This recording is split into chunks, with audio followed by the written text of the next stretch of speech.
سلام الله تعالى عليكم ورحمته وبركاته. أصدقائي في اللغة العربية، أهلا وسهلا بكم في لقاء جديد من لقاءات قناتي. هيا بنا نبدأ على بركة الله. موضوعنا اليوم سيكون متعلقا عن كيف تتقن لغتك العربية. ما هي أفضل طريقة لتطوير اللغة العربية؟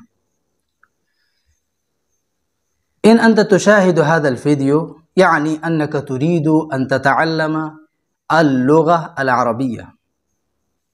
إن أنت تريد أن تتعلم اللغة العربية وهكذا أي لغة من لغات العالم، فعليك أن تسير على هذه الخطة التي سأبينها أمامك حالا. أيها الصديق، هناك ينهض سؤال في أذهاننا: كيف ومتى وبأي طريقة نستطيع أن نتعلم اللغة العربية؟ نتعلم كثيرا من قراءة الكتب السهلة، من قراءة الكتب التي كتبت للأطفال، وهكذا من استماع الخطب والمحاضرات التي موجودة في اليوتيوب. أنا في الحقيقة تعلمت كثيرا من أفلام كرتون ومن قراءة الكتب ومن الاستماع أكثر من المدرسة. لكن في البداية لا يمكن لنا أن نفهم اللغة العربية مباشرة، فللوصول إلى الدرجة التي نفهم فيها كل شيء، يعني نفهم اللغة العربية، علينا أن نتعلم أولا قراءة العربية. أصغي إلي أذنيك، أنا أبين أمامك حالا السبب. ما هو السبب؟ لا يمكن لنا فهم الخطب والمحاضرات باللغة العربية عندما نسمعها ونشاهد فيها أفلام كرتون. السبب واضح: لأن لغتنا الأصلي غير عربي، فهذا هو سبب لا يمكن لنا فهم الخطب والمحاضرات. فعلينا أولا أن نتعلم العربية، أن نتعلم قراءة العربية.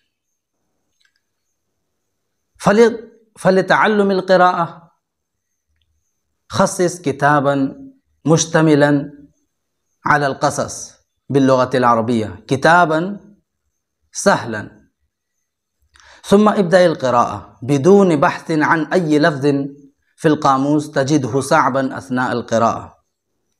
ثم اقرأ ذلك الكتاب مرة ثانية مع بحث عن بعض الكلمات التي لا تفهم معانيها، ثم طالع ذلك الكتاب مرة ثالثة بتدبر وتفكر وتدقيق. هكذا اقرأ صفحات عديدة يوميا، إن شاء الله ستشعر بفوائد كثيرة. هذه هي القراءة. وبعد ذلك تأتي مرحلة الاستماع. الآن ابدأ الاستماع. فأي شيء أنت تستمعه كل يوم، استمع خطبة واحدة أو محاضرة واحدة كامل الأسبوع، يوميا مرة أو مرتين أو أكثر من مرات. هكذا هذه الخطبة التي سمعتها مرارا ترسخ في الدماغ لتكرار الاستماع، وإن شاء الله ستفهم كل ما تسمع. لا تنسى، الاستماع ضروري جدا للتحدث وللتكلم. وبعد ذلك تأتي مرحلة التحدث. فخصص 5 دقائق أو 10 دقائق أو 15 دقيقة لإلقاء ما سمعت أو ما قرأت أو لإلقاء ما في نفسك. يعني حاول الإلقاء كلمات عديدة حول موضوع مهم، حول موضوع خاص. مثلا: ماذا فعلت اليوم؟ ماذا تعلمت اليوم؟ ماذا قرأت اليوم؟ أين ذهبت صباحا؟ من اتصلت به مساء؟ أي كتاب أنت تقرأ في هذه الأيام وكيف وجدته؟ هكذا. وبعد ذلك تأتي مرحلة الكتابة. فخصص لهذا أيضا 15 دقيقة أو نصف ساعة يوميا إن يمكن لك هذا.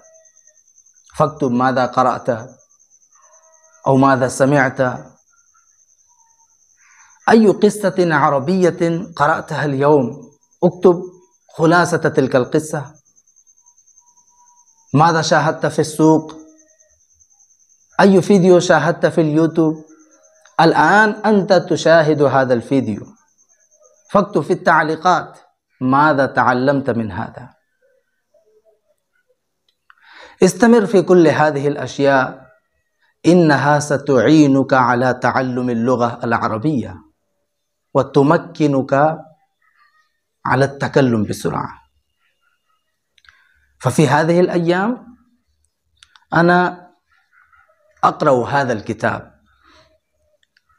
مجموعة القصص الأدبية لطلاب اللغة العربية، كتبه محمد عطية الأبرشي. هذا الكتاب مشتمل على القصص، فأي كتاب أنت تقرأ اكتب في التعليقات، أنا أحب القراءة كلما تكتبون. أستودعكم الله تعالى لا تضيع ودائعه، والسلام عليكم ورحمة الله وبركاته.